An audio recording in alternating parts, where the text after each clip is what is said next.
आप सिर्फ क्लास आए, बैठे, समझे। अब हम अगर तुमको ना समझा पाए तो हमारे अंदर कम है ना, लेकिन समझ आ रहा, मतलब हमारे अंदर कमी नहीं है। ठीक है। दूसरा चीज, ये आपको डाउट कभी ना आएगा, आप पूरा एंड जावा खत्म करके चले जाओगे तब भी आपको ये डाउट नहीं आएगा कि जिस टॉपिक हम बता दिए उस टॉपिक में डाउट। लेकिन वो टॉपिक एक्चुअल में आपसे तब बनेगा जब आप उसको टाइप करके देखिए। ठीक है। प्लस माइनस साइड बहुत इंटरेस्ट था सबको।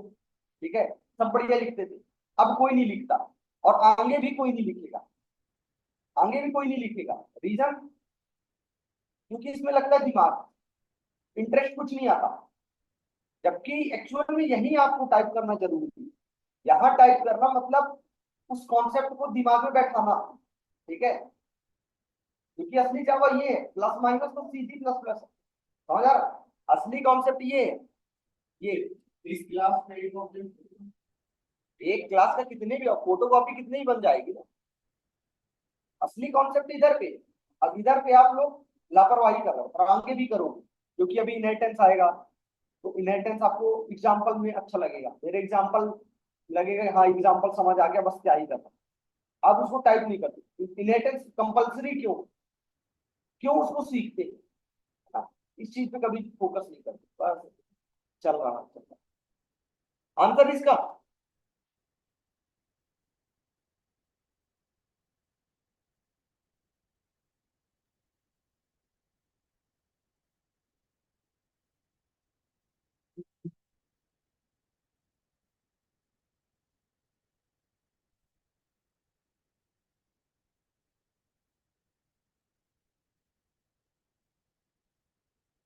चलिए, ये एक एग्जाम्पल आपको स्टैटिक और इंस्टेंस में काफी अच्छा डिफरेंस क्रिएट करके देगा। मतलब क्या होता है, कल हमने से आपको बताया था कि जब भी आपकी क्लास एग्जीक्यूशन के लिए लोड होती है, ठीक है, जब भी आपकी क्लास एग्जीक्यूशन के लिए लोड होती है, सबसे पहले मेमोरी एलोकेट होती है किसके लिए? Static variable. अमित कहाँ रहेगा? नहीं आएगा? ठीक है। और कौन नहीं आया? हाँ? तो सबसे पहले मेमोरी एलोकेट होती है स्टैटिक वेरिएबल। आपके क्लास में जितने भी स्टैटिक वेरिएबल हैं सबके लिए, जैसे ए था तो ए के लिए एक स्पेस बन गई, उसकी वैल्यू आ गई। ठीक है। अब जब आपने ऑब्जेक्ट बनाया, ठीक है, अब आपने क्या बनाया? ऑब्जेक्ट। ये हो गया पहला काम। दूसरा, मेन मेथड पे आया, मेन मेथड में आने के बाद ऑब्जेक्ट बना। ठीक है। जब ऑब्जेक्ट बना तो ये मेमोरी किसके लिए क्रिएट करेगा, वैल्यू वगैरह देगा? इंस्टेंस को। ठीक है। इसको क्रिएट और एलोकेट करेगा इंस्टेंस, क्योंकि स्टैटिक बहुत हाई लेवल चीज है, वो पहले ही हो चुका। ये किसके लिए क्रिएट करेगा? एक फोटोकॉपी बनी, उसके अंदर एक वेरिएबल एक इंस्टेंस। आपने दूसरी फोटोकॉपी बनाई, इस फोटोकॉपी में किसके लिए बॉक्स बनेगा? इंस्टेंस के लिए। कल हमने लगा दिखाया भी था ना किसको इनिशियलाइज करता? इंस्टेंस।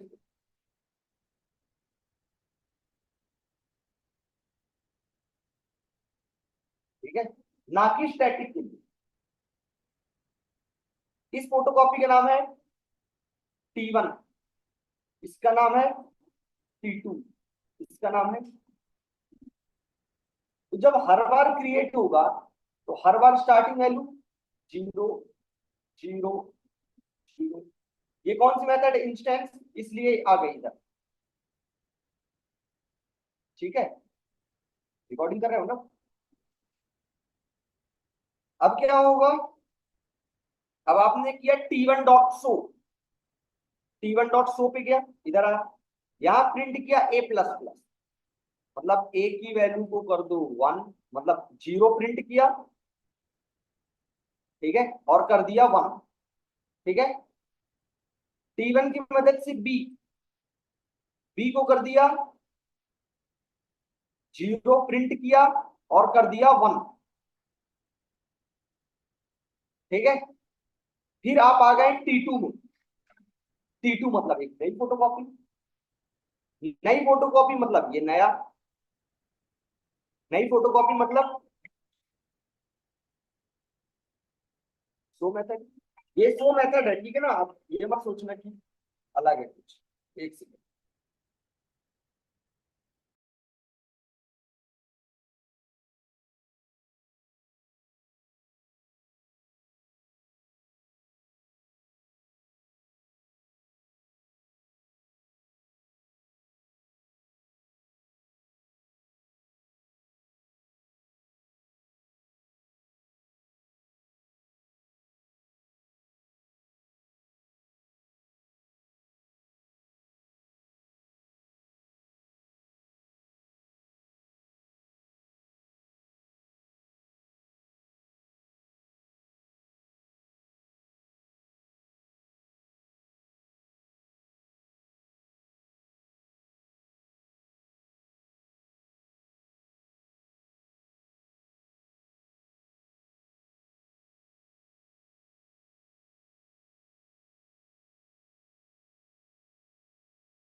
चलो, जब आप T2 पे हैं तो T2 में क्या हुआ, T2 में क्या हुआ कि सबसे पहले आप शो मेथड कॉल किए। शो मेथड क्या, कहा यहाँ पे पहली लाइन है ए प्लस। ए क्या है, स्टैटिक। स्टैटिक ऊपर बना हुआ है तो यहां से वैल्यू ले लेगा। कितना ले लेगा, 1। कितना ले लेगा, फिर प्रिंट करेगा बी की वैल्यू। अब बी की वैल्यू क्या है, इंस्टेंस। इंस्टेंस तो हर ऑब्जेक्ट के लिए अलग क्रिएट होता, तो वो वैल्यू यहां से आएगी। तो यहाँ पे वैल्यू कितनी थी, 0, तो 0 प्रिंट करेगा, कर देगा 1। ठीक है, कर देगा 0 प्रिंट करेगा और बाद में कर देगा 1। नेक्स्ट टाइम आए T3 पे, न्यू ऑब्जेक्ट। ये कौन है, बी है। ये कौन है, शो मेथड है। ठीक है, तो आपने T3 की मदद से शो मेथड को कॉल किया। T3 की मदद से शो मेथड को कॉल किया तो हुआ क्या, शो मेथड पे गया, ये प्रिंट किया सबसे पहले ए की वैल्यू। ए तो ये है, ये 1 प्रिंट करने के बाद कितना कर दिया था, 2 कर दिया था। ए तो ये है, तो सबसे पहले प्रिंट करेगा 2, फिर आएगा बी की वैल्यू। अब बी की वैल्यू तो T3 इसके हिसाब से प्रिंट करेगा ना, कि पीछे वाले का प्रिंट करेगा। अपने ऑब्जेक्ट में अपना प्रिंट करेगा, उसके खुद के ऑब्जेक्ट में बी की वैल्यू स्टार्टिंग कितनी, 0। 0 प्रिंट करेगा, बाद में कर देगा कितना, हमारा आंसर कैसे। इसका मतलब इंस्टेंस वेरिएबल पर ऑब्जेक्ट हर बार न्यू क्रिएट हो रहा है, बट स्टैटिक वेरिएबल का ऑब्जेक्ट से कोई लेना देना नहीं। समझ आ रहा, दोबारा क्या समझा दो। स्टैटिक वेरिएबल पूरे क्लास के लिए होती, एक, समझ आए, ऑब्जेक्ट उस क्लास की फोटोकॉपी और इंस्टेंस वेरिएबल जितने भी होते हैं हर बार हर ऑब्जेक्ट के लिए अलग अलग क्रिएट होते हैं। ठीक है, मतलब कि तुम लोगों का इंस्टेंस वेरिएबल, ठीक है, हर क्लास के लिए इधर उधर। ठीक है, हम हो गए स्टैटिक वेरिएबल, 1 क्लास के लिए एक। समझ आ रहा, स्टैटिक वेरिएबल जब आप ऑब्जेक्ट बनाओगे तो स्टैटिक के लिए मेमोरी नहीं क्रिएट होगी, किसके लिए क्रिएट होगी, स्टैटिक के लिए एक बार क्रिएट हो जाती है, कब, जब आप प्रोग्राम को एग्जीक्यूट करते हो। जैसे ही आप प्रोग्राम को कंपाइल किए, ठीक है, कन्वर्ट वगैरह हो गई, तो सबसे पहले मेमोरी एलोकेट हो जाती है किसके लिए, स्टैटिक। एक बार हो, अब आप ऑब्जेक्ट बनाओ तो फोटोकॉपी सबके लिए क्रिएट होगी मेमोरी, स्टैटिक के लिए नहीं, क्योंकि स्टैट ऑब्जेक्ट और स्टैटिक का कोई लेना देना नहीं।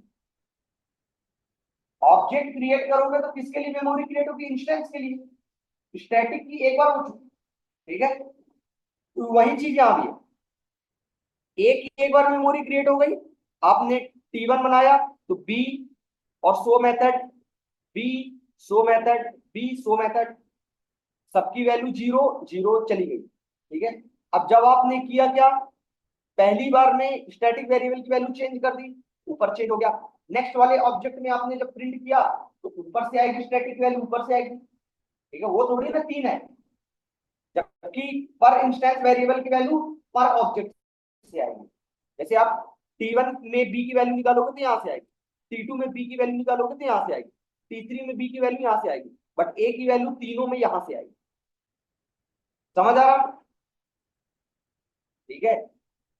तो स्टैटिक वेरिएबल, अब ऐसे कोई क्वेश्चन पूछ, ये क्वेश्चन ही है ना इंटरेस्टिंग। हाँ, स्टैटिक मेथड है, तो क्या करना है उसको,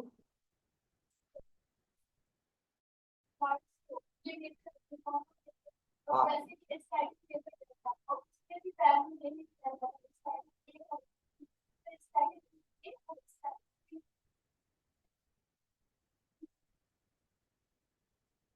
तो पहली बार जैसे आपने यहाँ पे किया स्टैटिक वॉइड हेलो नाम से एक मेथड बना, ठीक है। आप यही कोड लिखना चाहते हो,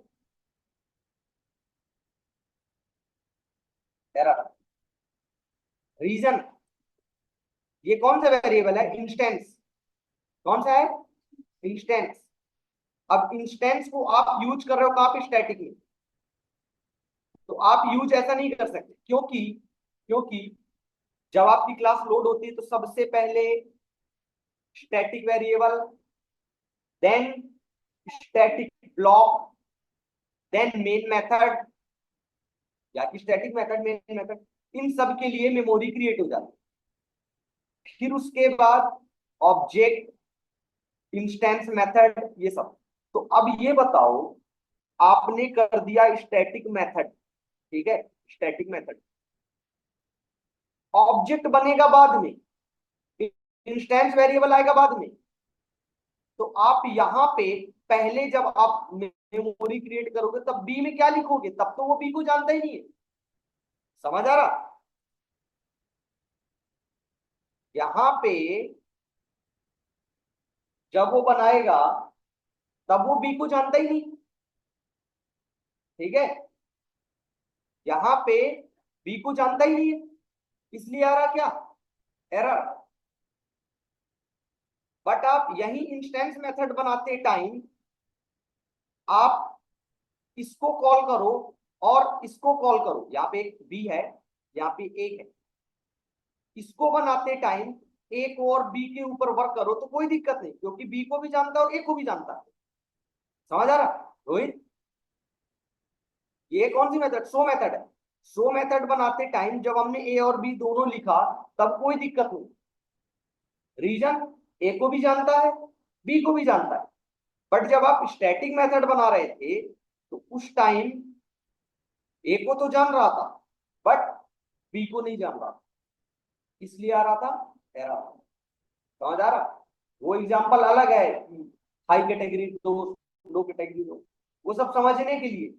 बट एक्चुअल में रीजन क्या है ये, ठीक है। एक्चुअल में क्या हो रहा है, मेमोरी क्रिएट जब होगी तब तो उसको पहचानेगा।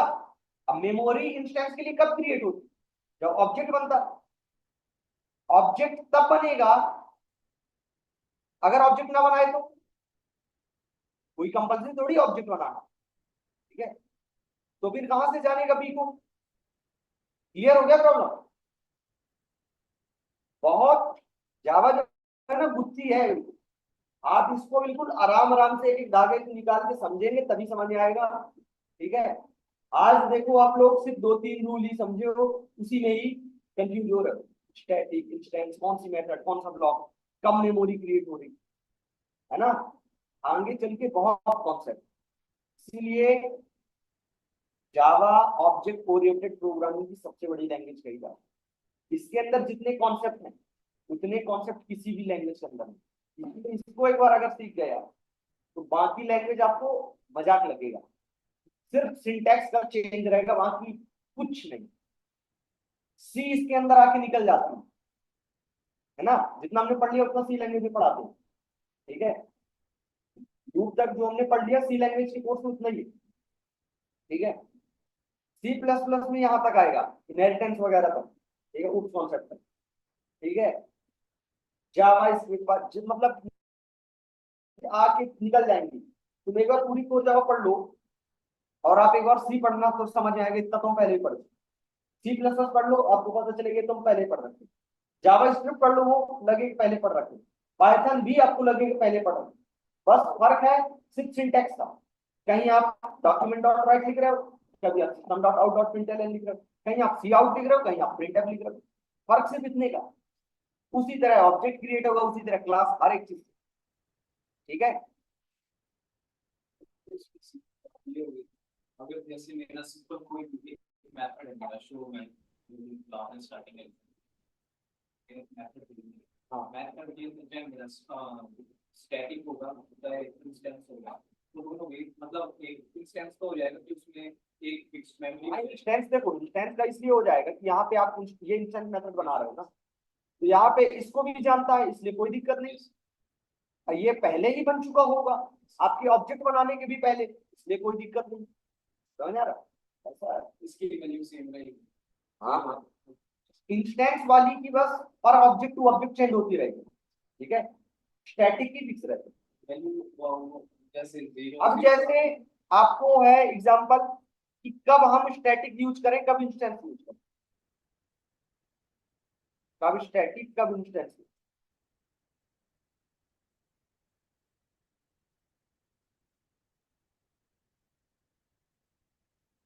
ठीक है, जैसे आप किसी कंपनी पे, ठीक है, ये कंपनी नाम की क्लास या कि इंप्लॉय रिकॉर्ड नाम की एक क्लास, ठीक है।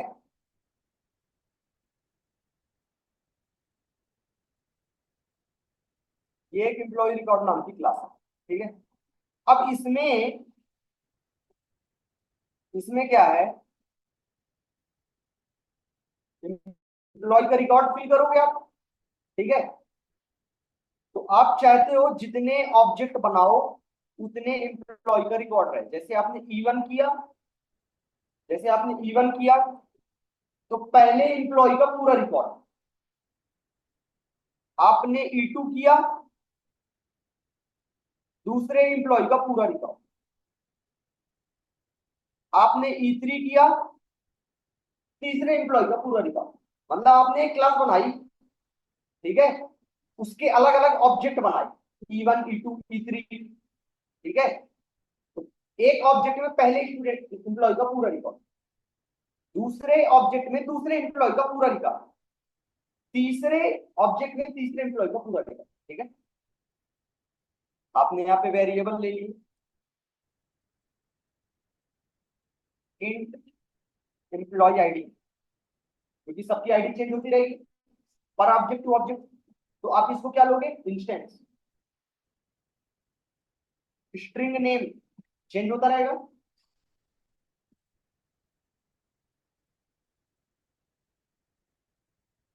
बस इतना काफी है, ठीक है। आईडी नेम बस रखते हैं। अब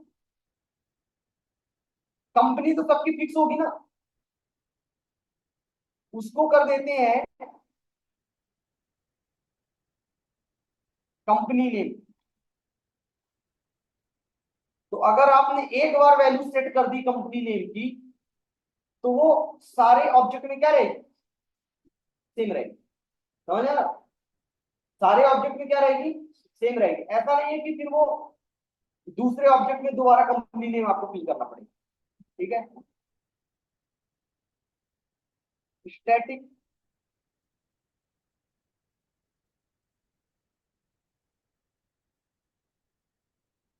समझ आया। तो कंपनी नेम और एड्रेस एक बार आप फिक्स कर दोगे तो हर बार क्या रहेगा, सेम रहेगा, ठीक है। बस आपको क्या चेंज करना पड़ेगा, आईडी नेम करके आप चेंज कर देंगे, ठीक है। जैसे चलो ये एग्जांपल ही देख लेते हैं, ठीक है। ये समझ में आ गया ना यहाँ पे रीजन क्यों एरर आ रहा था, है ना। चलो एक क्लास बनाते हैं एम्प्लॉय रिकॉर्ड नाम की क्लास, ठीक है, एम्प्लॉय रिकॉर्ड की एक क्लास।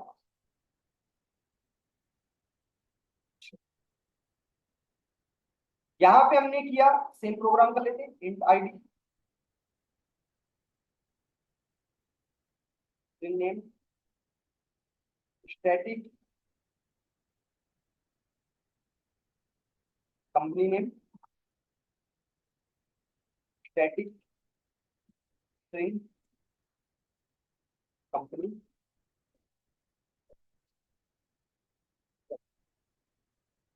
ठीक है।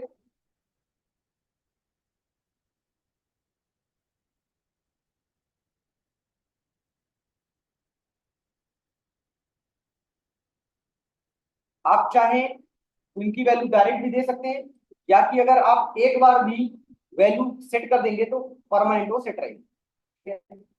आप यहाँ पे एक कंस्ट्रक्टर बना लें एम्प्लॉय रिकॉर्ड, ठीक है। ये क्या करेगा, किसको वैल्यू देता है, इंस्टेंस को। तो ये अभी जीरो पैरम कंस्ट्रक्टर है, ठीक है। हम पैरामीटराइज बना दें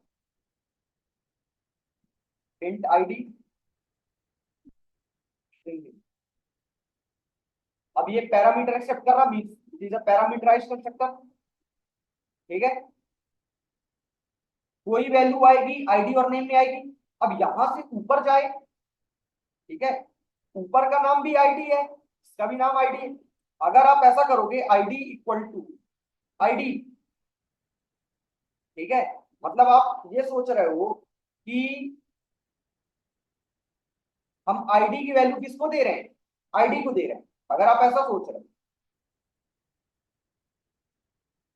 नेम इक्वल टू नेम, या कि इसको ऐसा करते हैं ID one name one, ID one name one, no problem, ठीक है। मेन मेथड यहाँ पे हमने किया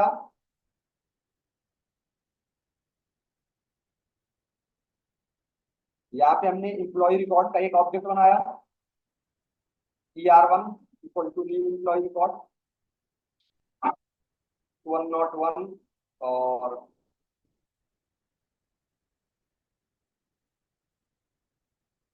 क्या रहा, यहाँ पे हमने कर दिया मान लो हमें,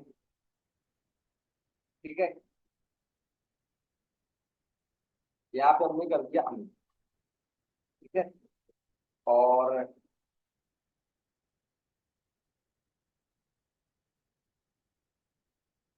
ठीक है,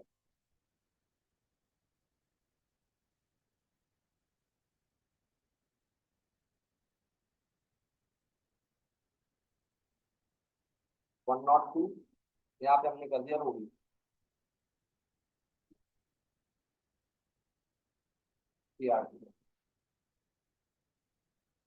अब एक मेथड बना लेते हैं,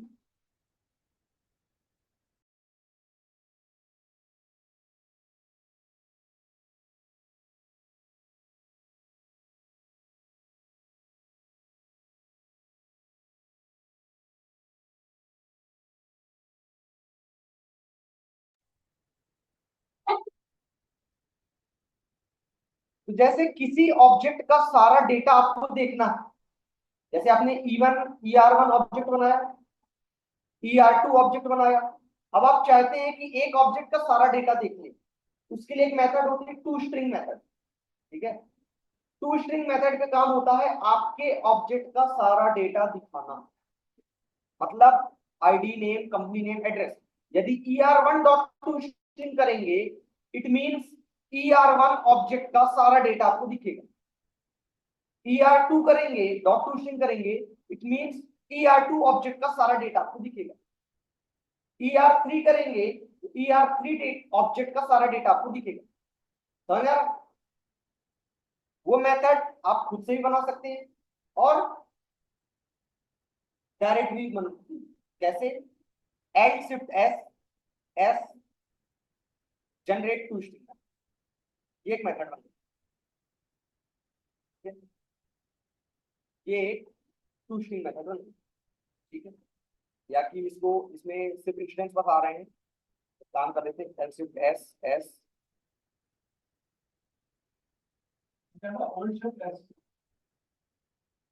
एल सिर्फ S then S generate generate.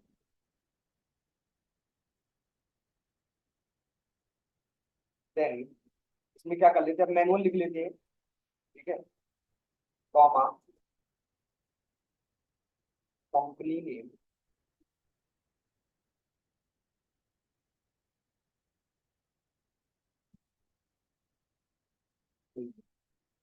Plus यहाँ पे करते हैं कंपनी एड्रेस इक्वल टू, यहाँ पे कर लीजिए कंपनी एड्रेस।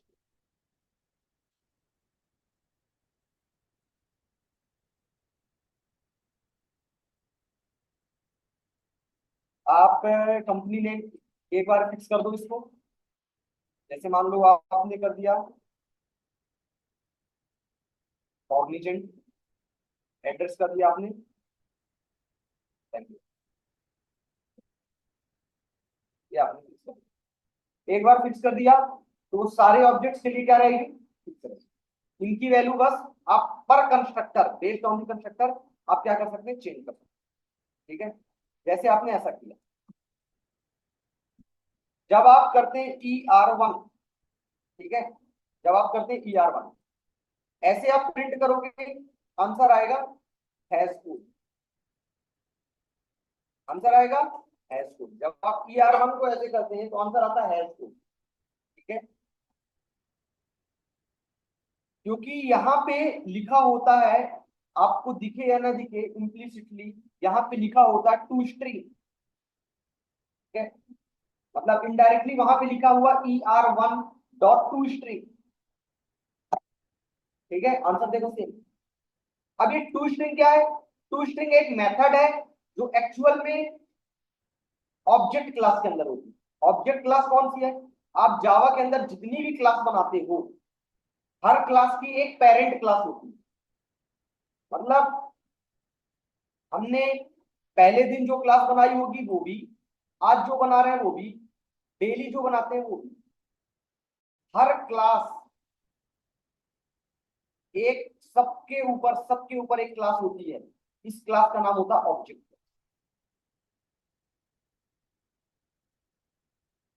Object class.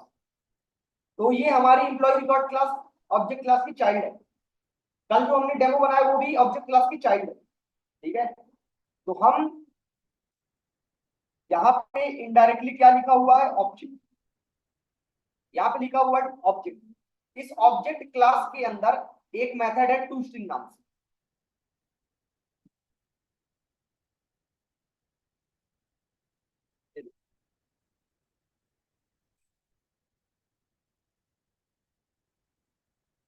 यहीं से डायरेक्ट ये ऑब्जेक्ट क्लास के अंदर एक मेथड है टू स्ट्रिंग, ठीक है। तो हम कहीं ना कहीं अपनी नहीं पेरेंट क्लास की टू स्ट्रिंग मेथड को कॉल करते हैं, इसकी पेरेंट क्लास की टू स्ट्रिंग मेथड को कॉल करते हैं, ठीक है। इसलिए आंसर क्या आ रहा है को, ठीक है। क्योंकि यहाँ पे जो टू स्ट्रिंग है इसका आंसर देखो, class name plus eight the rate plus integer plus hash code, ठीक है। इसलिए आंसर देखो एट द रेट वगैरह के हिसाब से पूरा आंसर आ रहा है, test class name at the rate hash code आ रहा है। चलिए, तो अगर हम उस टू स्ट्रिंग मेथड को अपने अंदर लिख लेते तो आंसर पेरेंट से ना आके हमसे आएगा। अगर हम उस पेरेंट, क्योंकि ये लिखो ना लिखो, आपको अगर लगता है कि हम हटा देंगे तो नहीं होगा, आप हटा भी दोगे फिर भी इनडायरेक्टली वो वही लिखा होगा। आप यहां से ये हटा दोगे फिर भी इनडायरेक्टली वो यही लिखा होगा, ठीक है। तो आप सिर्फ इतना कर सकते हैं, आप ऑब्जेक्ट क्लास में कुछ नहीं कर सकते, आप अपनी क्लास में कर सकते हैं जो कर सकते। अरे यहाँ पे हमको फिर से वो चेंज करना पड़ेगा, ये लो, ठीक है, कंपनी नेम वगैरह लिखना पड़ता, ठीक है। तो जब आप ER1 करते हैं तो ER1 के साथ में क्या लिखा हुआ है? Dot to string. क्या लिखा हुआ है? Dot to string. Dot to string method को यदि हम ओवरराइड कर लेते हैं तो आंसर हैश कोड ना आके हमारी क्लास में। समझ आ रहा? मतलब कि ऐसा है,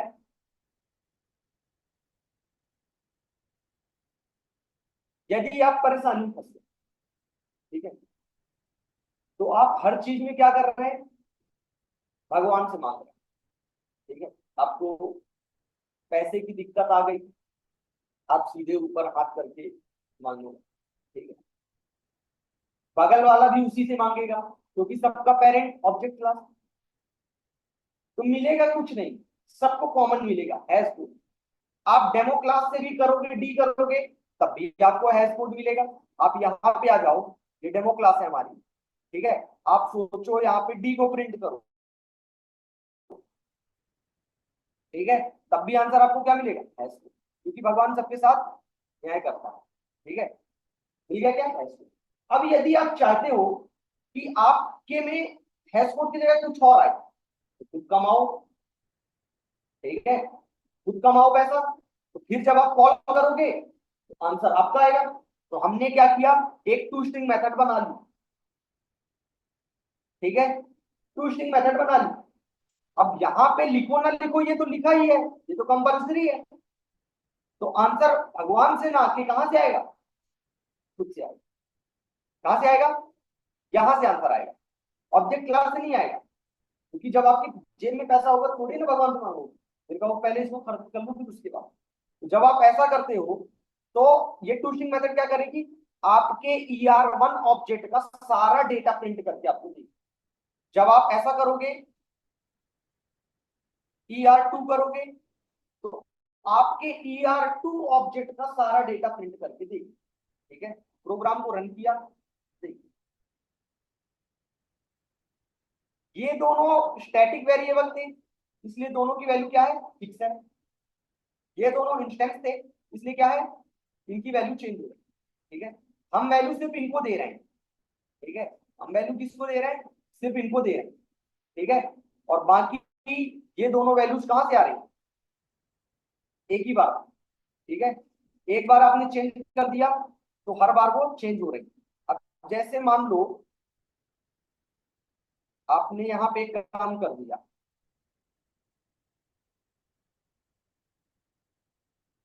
आपने यहाँ पे, चलो इसका वरना रिकॉर्डिंग क्लोज हो जाएगी, बताते हैं इसको नेक्स्ट पार्ट में। इसमें हमने क्या किया, दो वेरिएबल बनाए इंस्टेंस, दो बनाए स्टैटिक।